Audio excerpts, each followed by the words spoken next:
What's up, everybody? How you doing? And I want to welcome you guys back over here to my channel. I appreciate it so much. Thank you guys so much for your support. I appreciate it. Welcome new viewers, returning viewers. Welcome back, you subscribers. I appreciate you guys. Whew. Well, you know how I do it over here, but I want to not do the regular smuggler. And I just want to just take some time out to talk about this Diddy situation. Everyone has a Diddy story, and the media, it's definitely in your face. It's definitely being talked about, And as far as I guess the media is concerned, when it comes down to your publicists, your managers, your executives, and so on and so forth, they say uh, uh, any kind of press is good press. Bad press is good press. So, but in this situation, I don't know if it's really good for Diddy at all. But what I will say, somebody somewhere is still making money, right? People are definitely making money off of it. It's what it is. It's these USA, these United States. Excuse me. It's America. It's capitalistic country. So it's what it is. Somebody somewhere is going to make some money. Whew. Yes, that's me sighing. It is. Why? Well, I'm almost looking at my favorite singer songwriters, producers, and musicians in a different light because this Diddy story, it definitely is broad as far as the amount of people. Let's just talk about bad boy, period, right? It's just broad. And then you think about how many people have been a part of Bad Boy. Then you think about the people who, the singers, songwriters, producers, musicians, the executives. That's just in the Bad Boy camp, period, right? And then you think about all of those people who they have worked with, and then who they have worked with, and then you have that six degrees of separation, and all of this stuff. So that's the reason why I'm looking at it like it's so broad. It has touched so many people, and you are raising an eyebrow at people like, huh? And what does R. Kelly have to do with this? Well, we'll talk about that later. And so there you have it.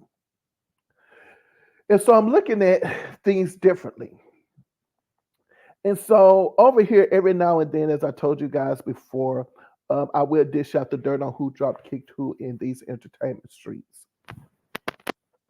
And maybe this will be one of those times that I do that. Uh, so what I wanted to do, or what I did rather, is that I was like, how do I want to tackle this? What angle do I want to go in? Because for a person such as myself, I'm always looking at the bigger picture. Like, what is the lesson in all of this? Is there a lesson in all of this? And so, what I want to do right now, and I don't know how long I'm going to be with this, so I'm just going to definitely let it flow. So, what I'm going to do right now is I'm just going to talk to you about some of these statements that I wrote, some of these things that I wrote down, and then just start from there. The first thing I thought about when it came to this story is I said, all right, SEX, DRUGS, and rock and roll. That's right. X, Uggs, and rock and roll. And over here, YouTube, we can't say certain words, right? So that's the first thing that came to my mind. Rock and roll. X, Uggs, and rock and roll. Whew. Yeah. That says a lot, right? It's rock and roll. Then I thought about it. I said, well, what about the origin of rock and roll? Like, how did we get that term X Ugs in rock and roll? Well, it says here it's a modern version of a song called Wine, Women, and Song, and it is used to describe a hedonistic lifestyle. The phrase has been around since the late 1960s and early 1970s, but it became more popular after the release of a song with that title. The song X Ugs in Rock and Roll by Iron Jury and the Blockheads was released during the height of punk rock's popularity.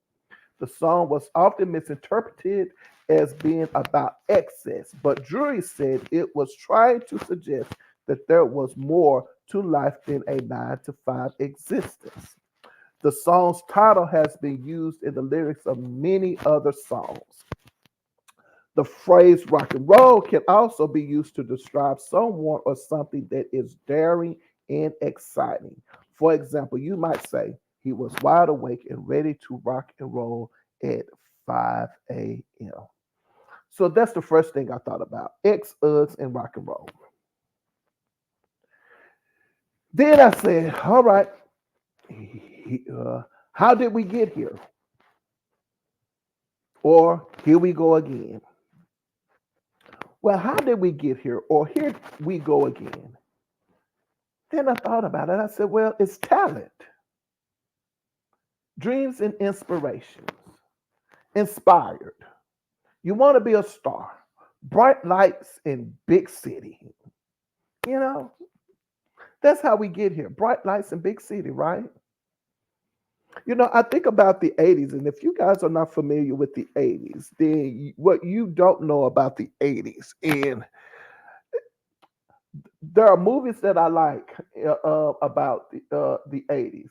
That would be Wall Street. There's a movie, Wall Street, uh, 9 to 5, The Secret of My Success, Working Girl, um, very popular back in the day. And these movies were about you making it and making it big and being successful and having the job, the dream car, the dream house, the dream vacation, the dream man, the dream woman. Look at the part, this, that, and the other, and playing the roles. Like that's what it was all about. And believe it or not, for those of you who are not around to experience the 80s, you have to honestly, really, when it comes to Trump, that was the thing. I mean, people really and truly admired that man and his success in his living. As a matter of fact, some of you guys probably remember such things as My Sweet 16. Uh, when celebrities would throw their teens, the Sweet 16 parties, and it would be a big thing. And then you talk about the other shows such as MTV Cribs, and I think BET had a show called How I'm Living. Well, before that, you had a thing out called The Lifestyles of the Rich and Famous. Oh gosh, I remember watching that show and loving to watch that show. I mean, it was it. I love to see how the rich and famous lived, right? So how did we get here? We get here because of champagne toast and caviar dreams. Yeah, that's how we got here. Champagne toast and caviar dreams. And all of these things are my opinion, and it is alleged. I'm just talking, right? I'm just talking. I hope you guys stay around for it because I think now I'm feeling like I'm going to cover a lot. I'm going to say this, but I'm going to say this respectfully. I never thought for 1 minute as a kid growing up that X Uggs and rock and roll. Well, no, I put it to you this way. I said this way. Thank you. I said this way.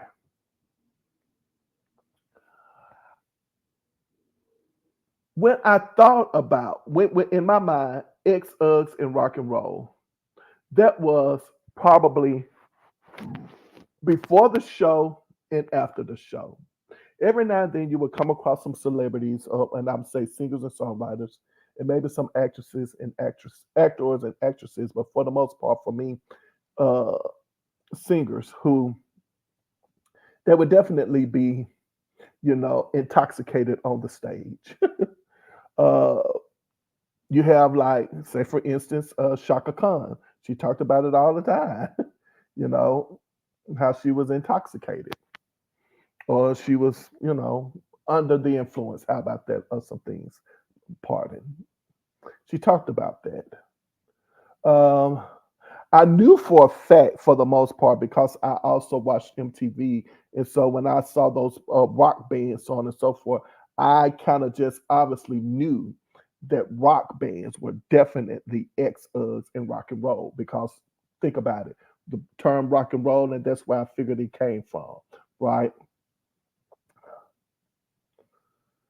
So of course, you have your parties and so on and so forth. Your after parties, after the shows and things like that.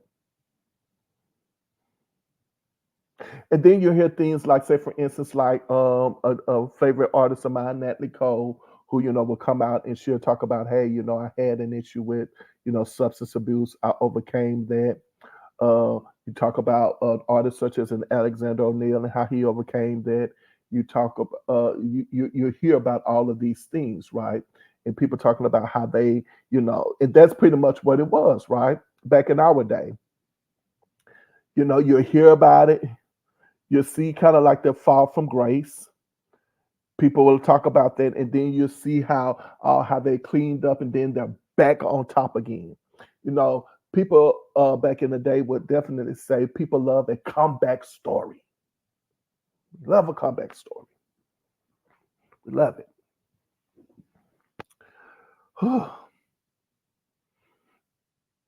And these are things that I'm just really and truly just talking about it out of the top of my head right now. Also,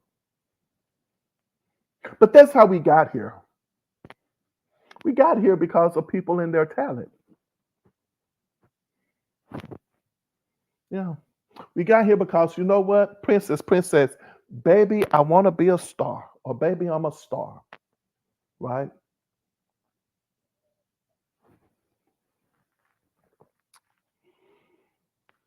Yeah. That's how we got here. And so all of these things, like I said, they just keep coming to mind. But I never thought, I never thought when it came down to the industry that one bad apple spoils a bunch. Maybe a bunch. One bad apple spoils a bunch. But what about an entire industry? Can one bad apple destroy an entire industry? Can it? Can one person, can one bad apple destroy an entire industry?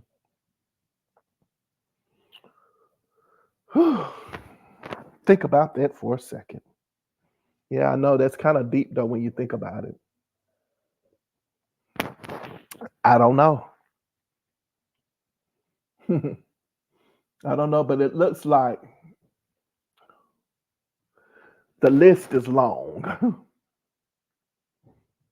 It's long. It's very long. We're gonna dive in a lot of things. Just bring a lot of things to the forefront. Hmm.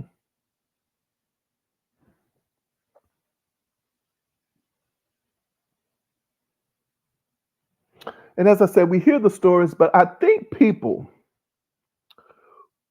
when they hear about these stories, and let's just talk about Hollywood for a second. Everybody's like, you got to go to Hollywood. If you want to make it, if you want to make it, you got to go to Hollywood. Even when we're talking about other celebrities, say for instance, if a celebrity or an artist, let's just say, or entertainer, lives in New York, right?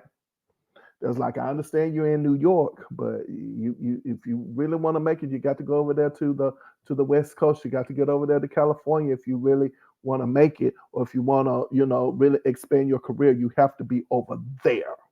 Do you see what I'm saying?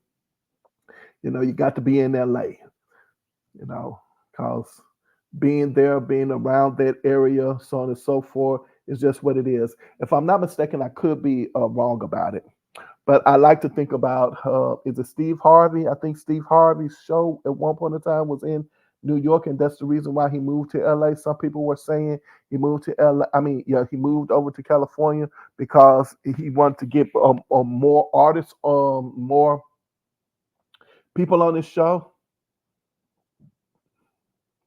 So again, it's what it is. You got some entertainers right now who, other areas to live in is like Atlanta and Las Vegas. You got some artists, who live in Las Vegas. They're like, well, I'm not going to spend the money like that to live in LA, because LA is definitely, or California rather, it's definitely expensive to live in.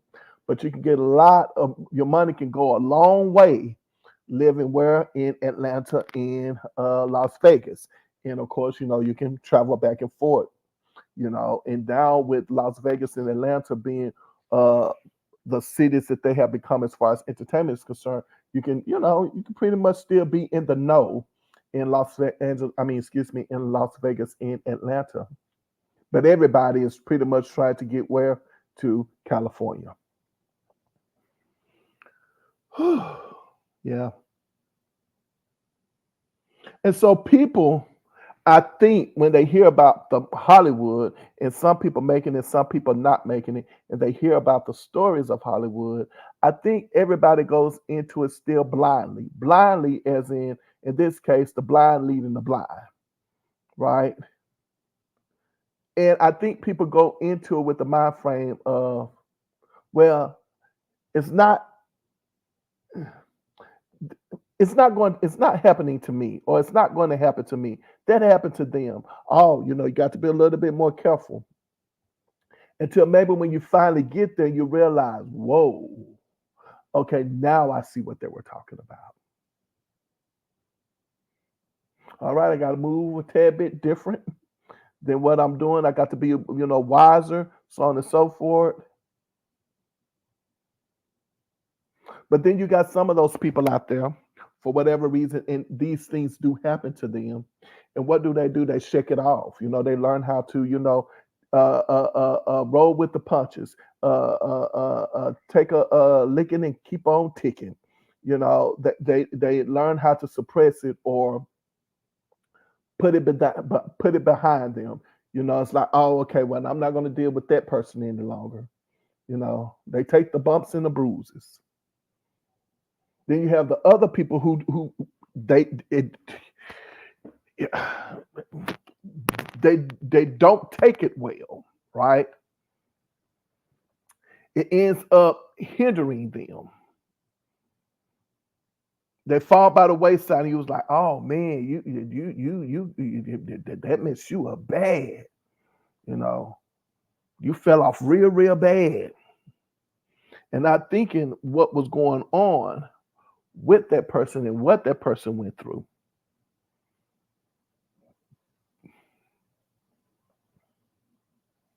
And as you say, they just fall off bad, fall by the wayside, skid row. And then you have that group of people that when it happens to them, oh, it makes them angrier, right? They become angrier. They become angry. They become vindictive. These are the ones that go from being a victim to a victimizer, right? They want to inflict pain. Whether if they enjoy it or not, that's what they do. There's all kinds of people out there. And I like to think that people fall into these categories.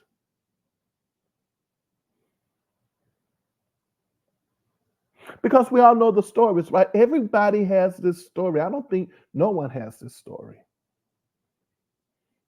Well, what do you mean? What story is that? Glad you asked. Well, we all know the story of people saying, hey, I did the work, I didn't get paid for it. We signed the contracts.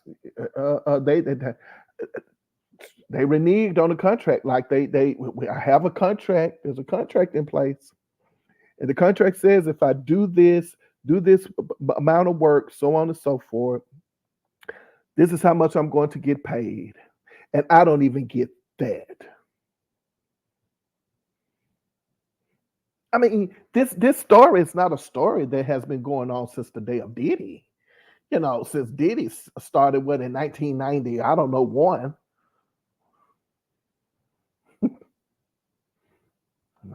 That's been going on for years. I mean, especially with black artists, definitely been going on for years. I mean, that's the story.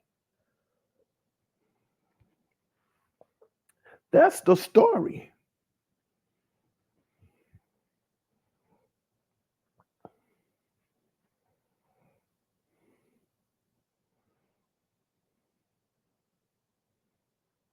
That's the story.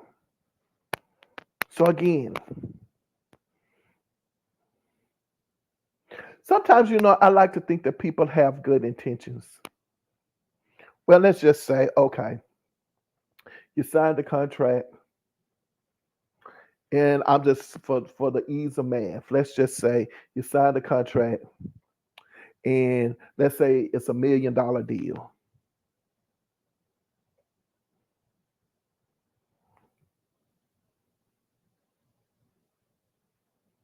And out of that $1 million, I get 500,000 out of that deal. It's $1 million, but I get 500,000. But the check is not going to me. The check is going to I don't know whomever, to the company. When the money goes to the company, so on and so forth. The company, whoever, has to give me this money. You would like to think that people do have good intentions, right? It seems like they have good intentions. But guess what happens? The $1 million hits the accounts, the money is there, and all of a sudden now, guess what? You are not getting paid your $500,000 because somebody looks at that $1 million and go like, man, I got $1 million. I can't. Like, wait a minute. No, well, don't give them all of it at one time. Give it no, because now that person has taken that money and looked at that money differently, right? And it's so ironic that I'm talking about this at the same time I'm sitting here. And guess what's on TV? What I like watching on TV? American Greed. Who knows? Maybe that's what I call it. American Greed. Yeah, I think that's what I'm going to call it. American Greed.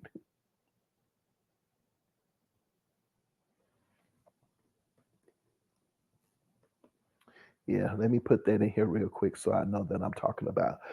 It's American Greed.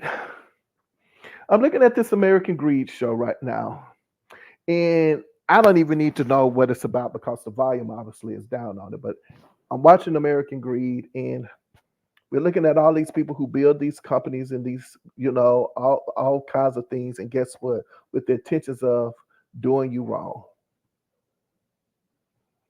Which again, I already said, some people intentions, they want to really and truly do the right thing. And then they get the money, and then all of a sudden it's kind of like, who knows what they're thinking. If you watch The Lord of the Rings, and I don't know why I'm thinking about The Lord of the Rings, but if you watch The Lord of the Rings, who is it? Well, let's just say it's the ring. And when you get the ring and put the ring on, the ring, uh, who is it? Frodo. In Frodo case, I think the ring caused him to disappear, right? When he put the ring on his finger. But another thing the ring does is when you get the ring is that it makes you desire. It changes you for the worse.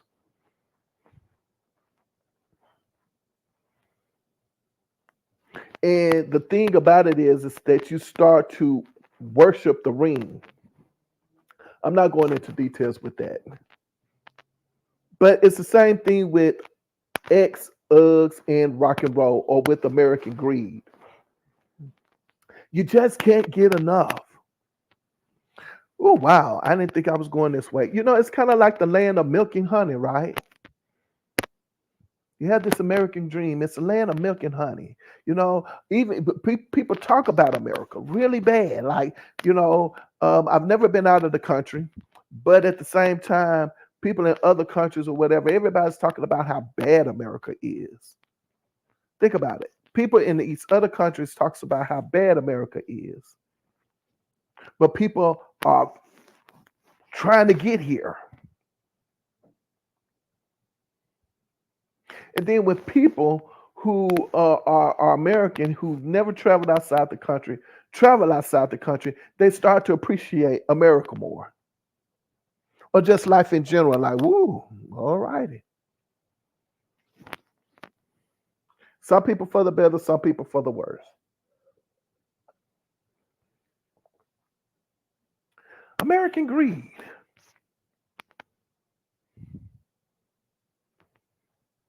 You can't get enough money. You can't get enough cars. You can't get enough XCX. You can't get enough of DURGS. You know what I'm saying? You can't get enough of fame. You can't get enough of popularity. You know, I can't have just one. I got to have a lot more. And not only do I can't have a lot, not only do I have to have more, but I want yours too. Give me yours.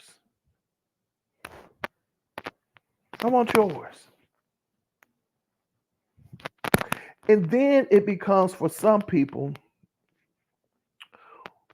right, where it's kind of like, oh man, I done invested a lot, into this. Like I'm trying to get. I don't know who it was that was saying this in a on one of these shows, but I can't remember the artist. One of these YouTube channels, but the person, the interviewee, was saying something about, they dangle the carrot in front of you. Was it Freddie P? I think it was Freddie P who said, they dangle the carrot in front of you, and you just really now trying to, hey, I done invested a lot. I'm trying to get, you know, get there.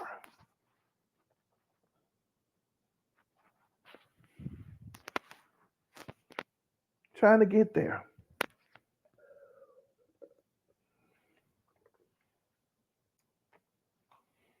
Yeah. But you just can't get enough.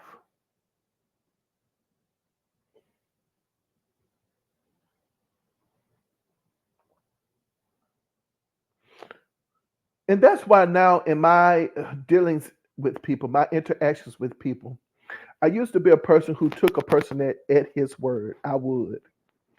I'd take him at a word. I'll be like, hey, you gave me your word. I have no reason to think that you would, not make do on your word. And now when you tell me, oh, I'm going to do X, Y, Z, you know what I look at, how I look at people now? I look at people as, you know what, you're a person.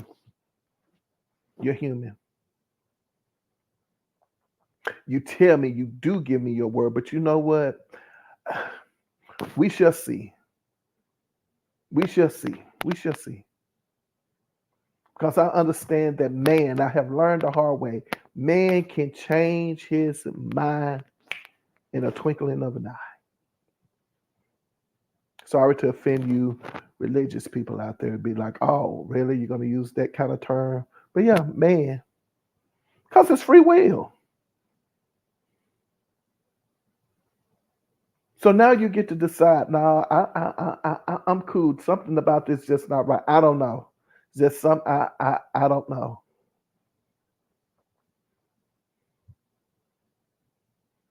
But you could change in a twinkling of an eye. I thought we had a contract. Oh yeah, we got one. And what does that mean?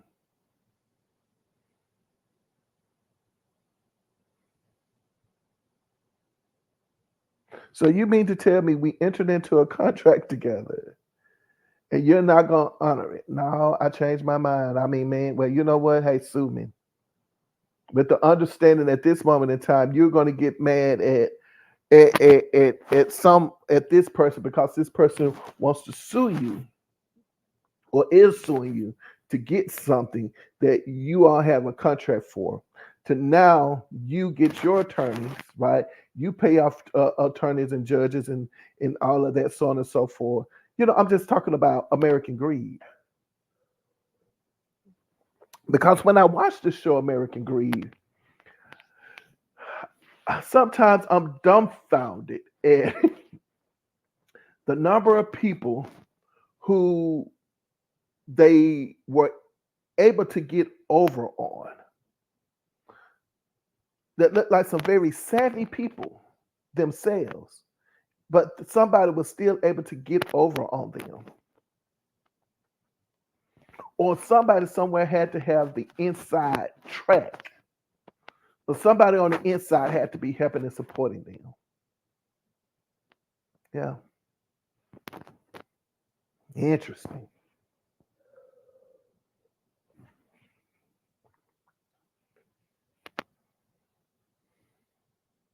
Interesting. So very savvy people.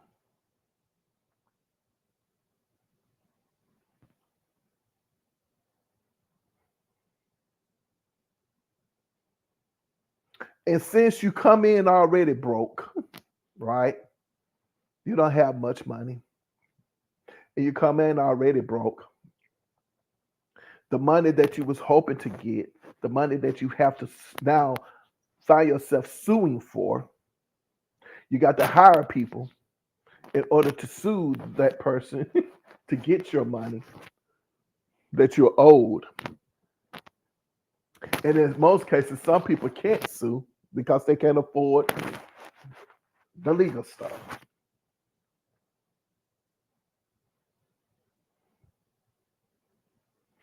That person kind of knows that. And so now what do you do? Do you understand?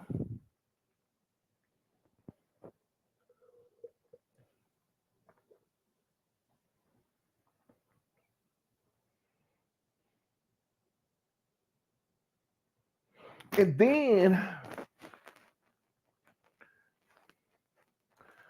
I don't know why, but I guess I'm thinking about Training Day. I think it was Denzel Washington's character who said, "You got to be a wolf to catch a wolf."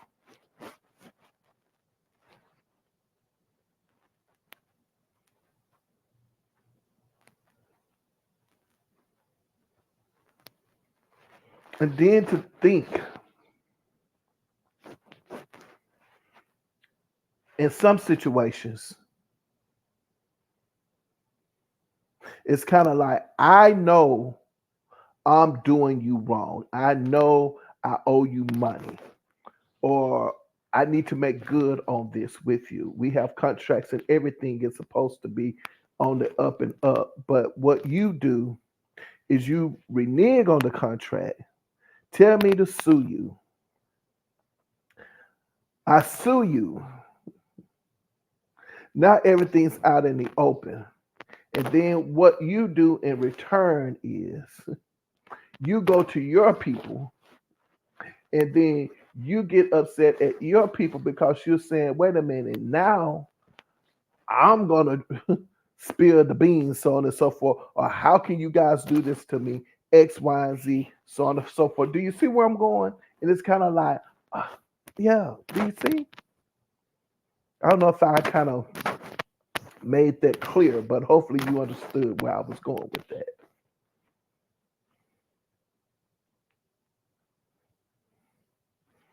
And I guess I would just put it in this terms. In the case of, let's just say, Diddy. Wait a minute, I did all of these things allegedly. This is what he's been accused of. But now it's like, wait a minute, there's more people I could tell off on because you guys helped me. And then there are some people over me. And so now everybody's trying to be like, huh? Do you see? Talking about the American greed.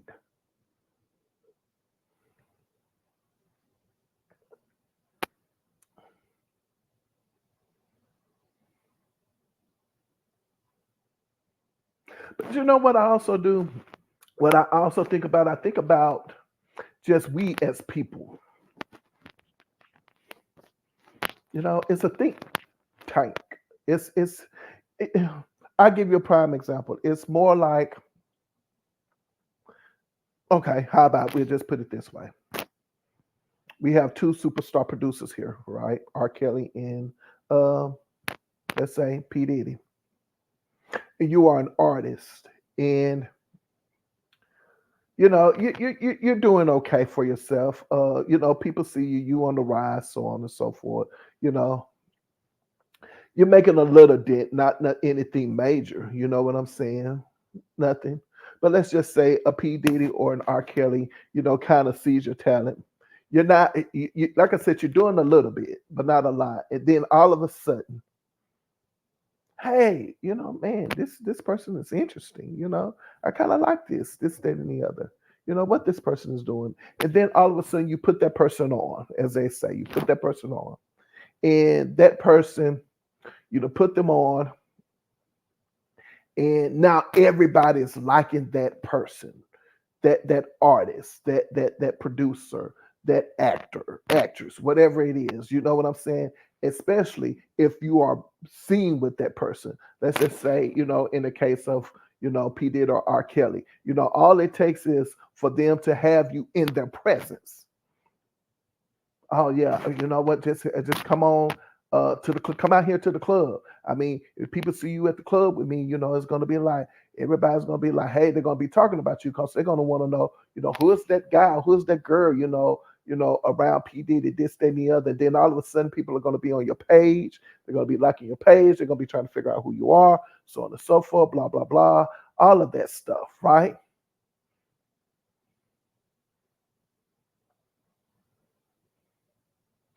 But what was it about the artist that the artist didn't get traction in the first place?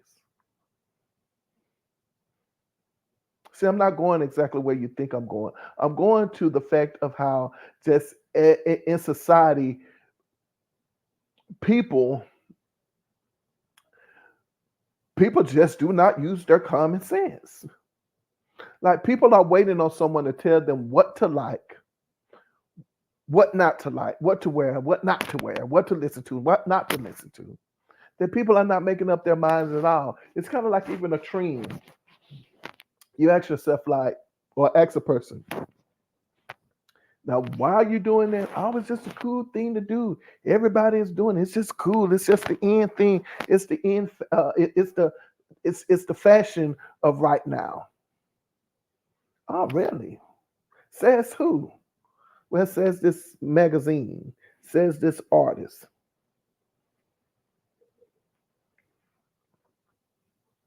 People don't even think for themselves any longer.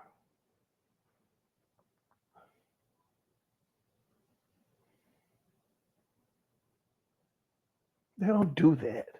Think for themselves.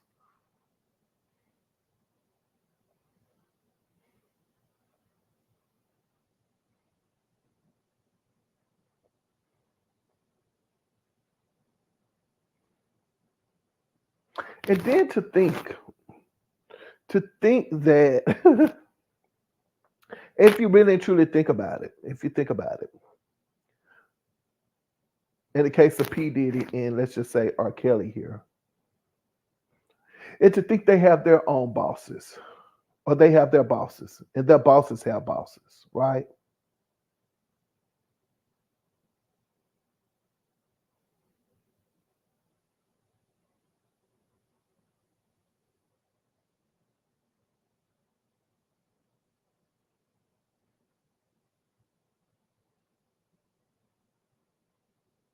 And now with the number of people coming out telling their stories, right? You know who the people I kind of tend to believe right off the bat, if I am to believe anybody, it would be the people who've been saying it since day one, right? Because believe it or not, there are some people, hopefully, who said, no, thank you. Nah, I'm good. Maybe when it happened the first time, all right, I'm good. I'm out of here. I'll give you an example. Let's say, and I don't know why I'm thinking about these things. It's just what pops in my head as I'm thinking about it. It's kind of like with in the Tina Turner movie, What's Love Got to Do with It? When Ike slapped her background singer, well, their background singer in that restaurant, and he slapped her, and she went down to the ground. Everybody saw it, people looking, so on and so forth. And what did she say? Hey, you put your hands on me one time. That's all it takes. I'm out of here. I'm gone. Yeah, I got slapped, so on and so forth. But you know what? I'm out of here. That's all you had to do was one time. I'm gone. It would be those people.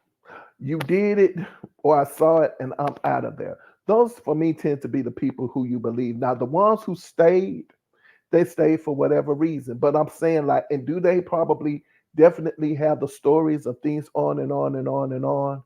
Yeah, and for whatever reason why they chose to stay, it's what it is. But you tend to want to believe the ones who were saying it first.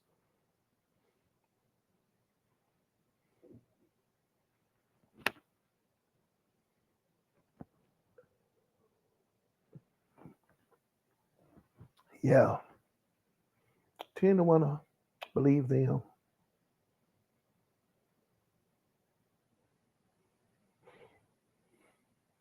And let's just say people are now making up stories because, as I said, it's American greed. So let's just say people are making up stories now just to jump on the bandwagon. Everybody still to this day got a Tupac story. Everybody to this day have an R. Kelly story. Everybody now is going to have a P. Diddy story. And the thing about it is that because it's American greed, some of the truth is going to get lost in the stories that are false,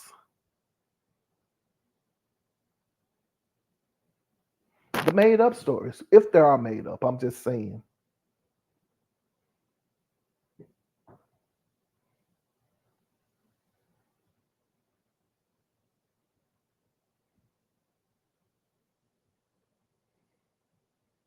Because everybody is jumping on the bandwagon.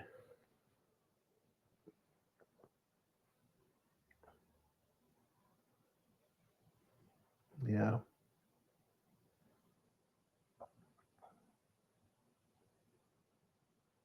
And then there's this competition aspect of everything too. Everybody's competing. It's competition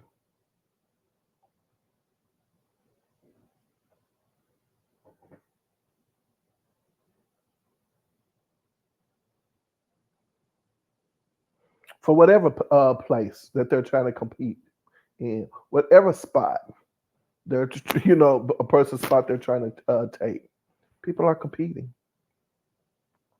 It's definitely competition.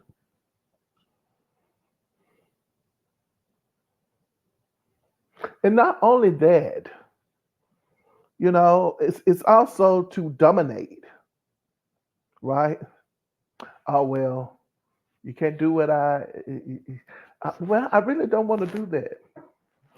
Why not? I just don't want to do that. I don't feel comfortable doing that. How about we do this? Well, if you don't do it, I mean, somebody else will. I remember watching an unsung episode years ago, and I think it was with Rolls Royce. And the lead singer of the group, she said something, it's her words, not mine. You can watch the episode. When it came down to her in the band, she said something like Norman Winfield said, "Listen, I can get Daffy Duck and Mickey Mouse and all these other people, all these other characters to sing. I mean, to back you up. Don't bother me any." You know what I'm saying? Like it's you. You're the standout person, right? Yeah. Competition. I can replace you. Also, too, I remember Jennifer Holliday saying about who one of the directors of Dreamgirls. I can't think of his name right now, but she was basically saying how he would give her jewelry and certain things that he wouldn't give the other ladies. You know, kind of the divide and conquer type thing.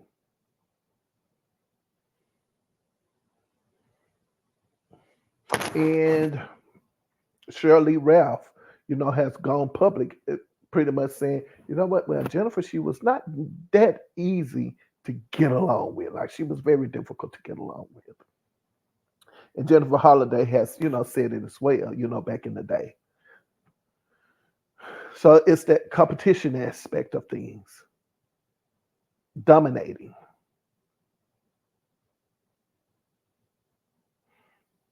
And so, what does it profit a man to gain the world and lose his soul? But when I think about American greed, right, this system was designed to do harm and get away with it as much as possible. We kind of call these white collar crimes. See, some of these things, right, they're white collar crimes. I mean, it's so weird that I'm looking at American greed right now because I think that really sums it up. I mean, let's just look at the financial aspect of it. Let's just say, and I'm talking about American greed right now. I think about all of these people who, in all of these, especially when it's someone who's elderly, right? And you see this person and they're investing their money into uh, this company because it was like, oh man, this is going to really be a good payday. I managed to save a nice sum of money. Let's just say, this person, I don't know who is in their 60s or 70s, or let's just say 60s. Man, I managed in my lifetime to, save, and this is save $1 million in investments. And this could really set me up for life, right? And this company comes along and they say, you know what? All right, I'm going to invest $100,000 in this company. I believe it. The person comes back and say, well, blah blah blah. Okay, but I need another 100,000. Or they come back and say, you know what? Now I only need another 100,000. I really kind of looked over it. This is going to really work. Go ahead on and invest 400,000 in it. So now you found yourself $500,000 in.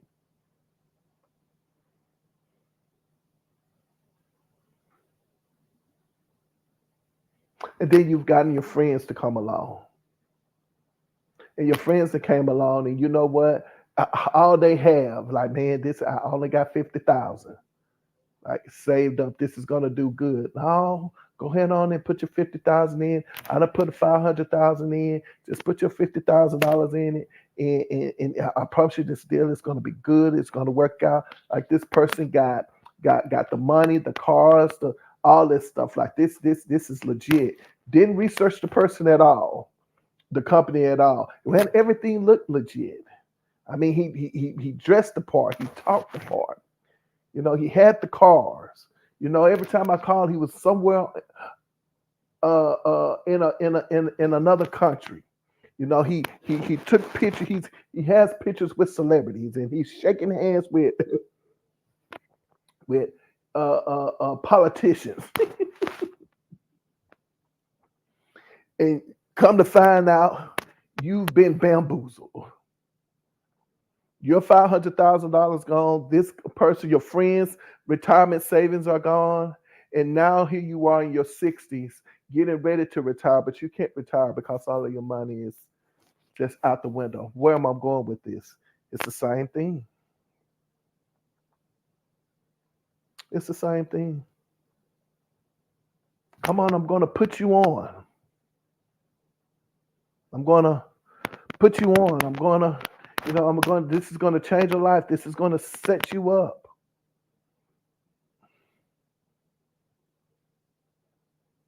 Everything looks good. Bright lights, big city.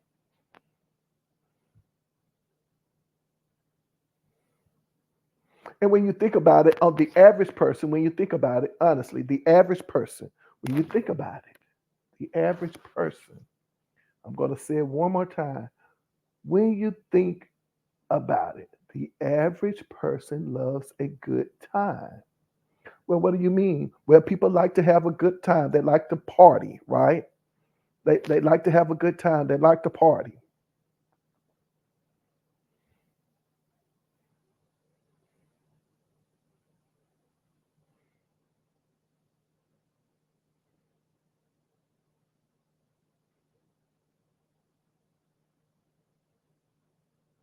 Wow. Yeah, I know, right? But it's no difference than, you know, your regular 9 to 5 job. And what do you mean by that? Well, it's your regular 9 to 5 job. And your regular 9 to 5 job, it's still all about, you know, how you move, how you do certain things, who told you step on, who told you don't step on. You know what I'm saying? Like, are you the person who can get things done? Are you not? Do you see what I'm saying? Like for me, um, whenever I was a manager or supervisor over a group of people, whenever I was in that role, I know one thing that I would do because you go from the bottom up, if you will.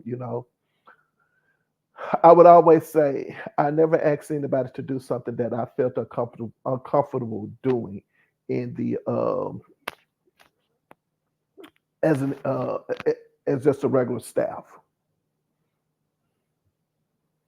I remember working at a restaurant back in the day.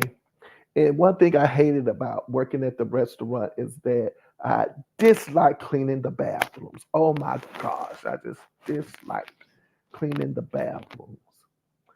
And so, anyway, one day I was the manager. I had moved up to management. And so, went in, and the bathroom was just totally messed up. And I'm not even going to tell you how, all the stuff, but let's just say it was really, really awful. And so I just looked, I just said, oh my gosh, I would if I asked one of my staff right now to clean this up, I do know for a fact they would flip out. I was like, you know what? I'm just gonna do it myself. And that's exactly what I did. I cleaned it up. I cleaned it up and I just kept moving.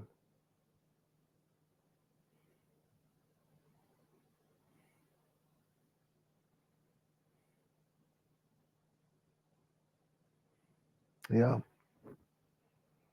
it's what it is.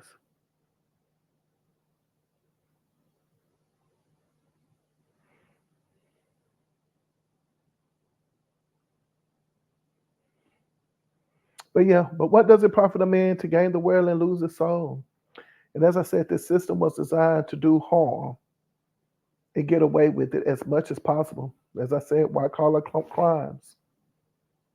And it's a shame that these people, some of them can get away with it, right? Because I'm looking at American greed and I think about how, people like they take the money and they run. They take the money, they go to other countries, right? They bury it in grounds. They do all kinds of things with the money.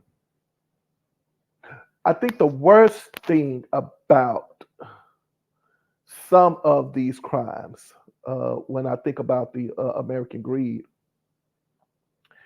you know how when the government confiscates everything, like the person did the crime, and they confiscate all of the cars and the houses and all of that stuff, and they tell the people, well, we might not be able to pay you, y'all might not get your money back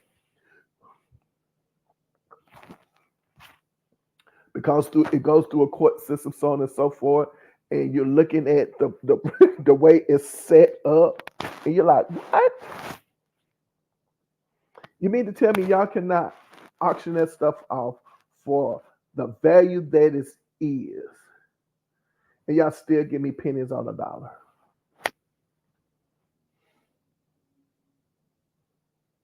I just had a thought, and I don't know why. But my thing is, at some point in time, you know what? Why don't you just take all of that stuff and put it in a room and have the people who they bamboozled and hoodwink, at least let them decide, do they want it? Well, shoot, you know, that's my car. I'm just saying like something, you know. But yeah, I think about the people who don't, when they confiscate all this stuff and it's kind of like always gone, or when it comes to money, always gone.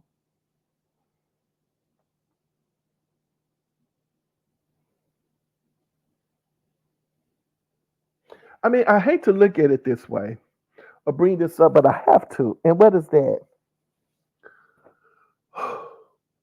Let's just say at this moment in time, Diddy is being sued. And he's been sued by all of these people. Or he's being sued now. Lawsuits are coming up. But let's just look at the Cassie situation. Some people said she got 30 million, some people said 100 million, so on and so forth. Whatever the amount of money is, it really doesn't matter. I'm thinking about the people.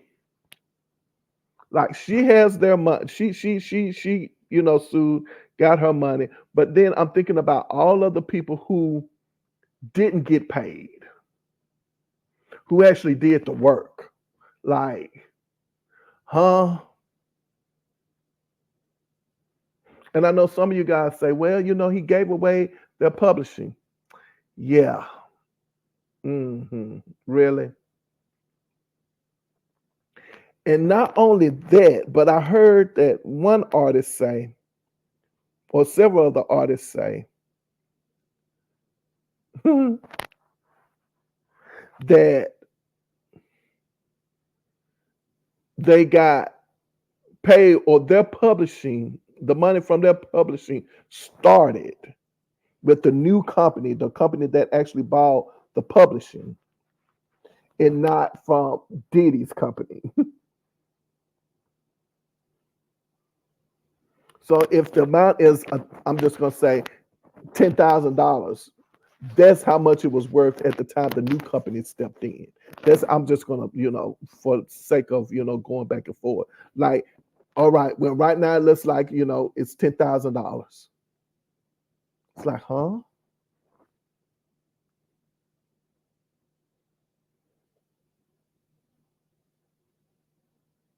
And what baffles me most about American greed is that some people just don't. When I haven't seen one who had remorse,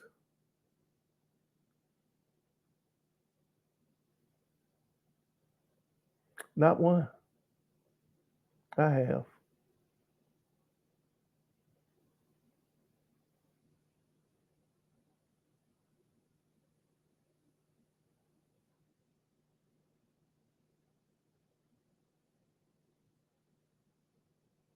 not one.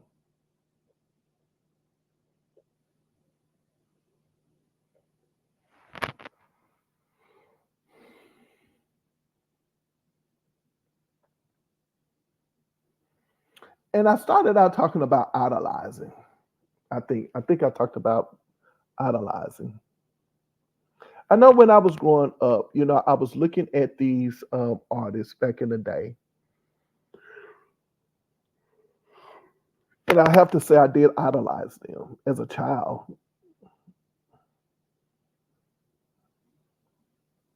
I did. I was a kid. So if I'm a kid or a child idolizing, these stars, then you have to think that kids today are idolizing their favorite artists and entertainers.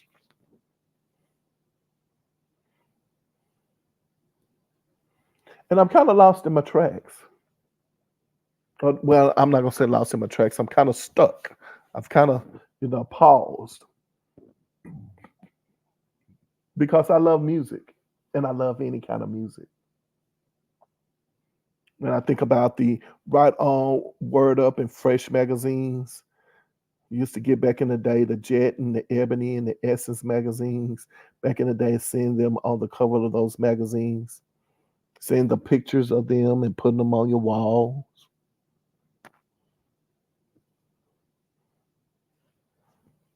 And you was thinking everything was on the up and up. I don't do that anymore. Like I do now, what I do right now, I do because I actually love music and love talking about music. Like I kind of stayed away from the artist and from the artist personally now. And that's the only thing that is keeping me continuing to go on with this channel as far as it relates to music. It's the music. I'm not saying that I am separating the artist from the music.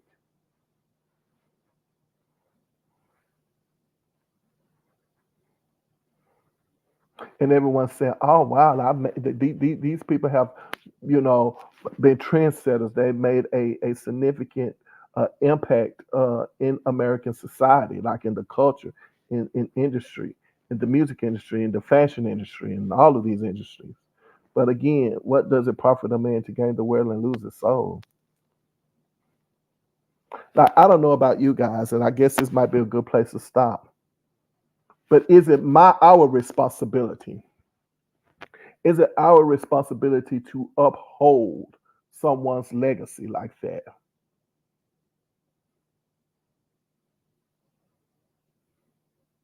I'm just asking. Or is it the person's responsibility? I mean, it's your legacy is what you build. Don't you think you want to have a good legacy and therefore build a good legacy?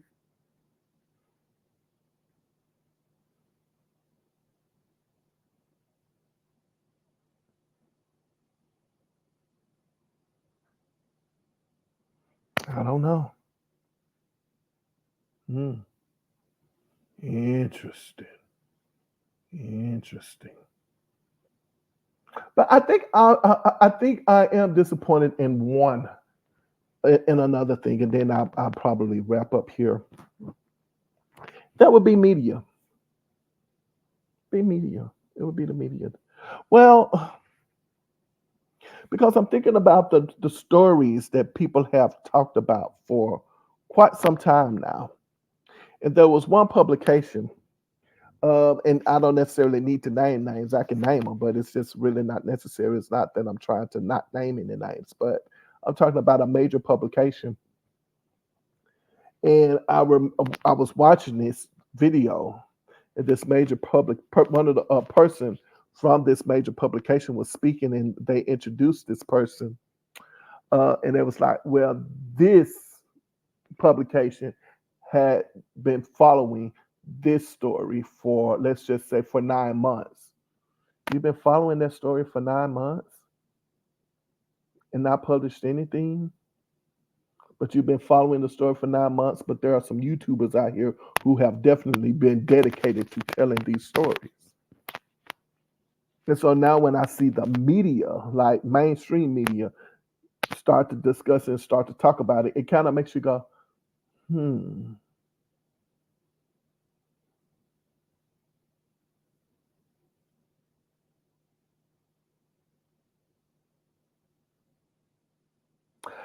is it different? Oh gosh. See, I thought I was going to end it, but I mean, hey, if I'm talking, I'm talking.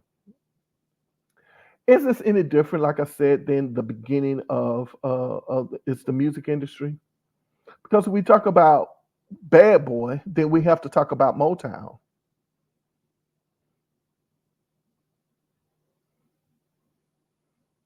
If we talk about Bad Boy, we have to talk about Motown.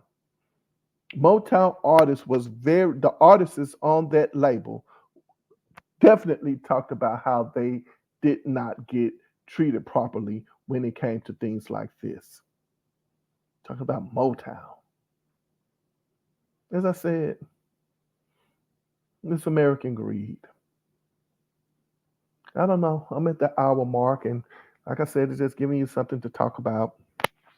As I said, I like to, you know, look at it from a different perspective, a different angle. Not necessarily just jumping on the bandwagon with other things. Uh, just another voice out there. Uh, so if you made it this far in my commentary, I think it's only appropriate for me to say, hey, you guys, hang out me for a while. I appreciate you doing so. So hey, subscribe, like, share, and comment. Definitely. I know that you're out there. I know that you watch it, so on and so forth. So you know how it works over here in these YouTube streets, definitely. And I'm talking about with everyone's channel. If you watch it, like it. If you keep going back and forward to watching it, why don't you just go ahead on and be a subscriber? Comment. If you're watching this and you don't have a YouTube channel and you can't subscribe or comment, then hey, I encourage you to get you a YouTube account so you can, let your voice be made known, in situations.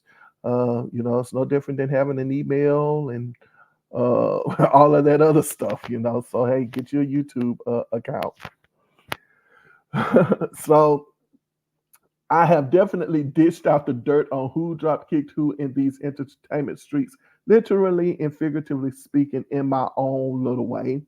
And my motto over here is definitely very simple. Put your behind where your heart desires to be. And remember, whenever I leave my mother's presence, she always says to me, she says, baby, remember I love you, but God loves you best. I look forward to seeing you next video. And remember, the things in here I said are alleged and they are definitely my opinion.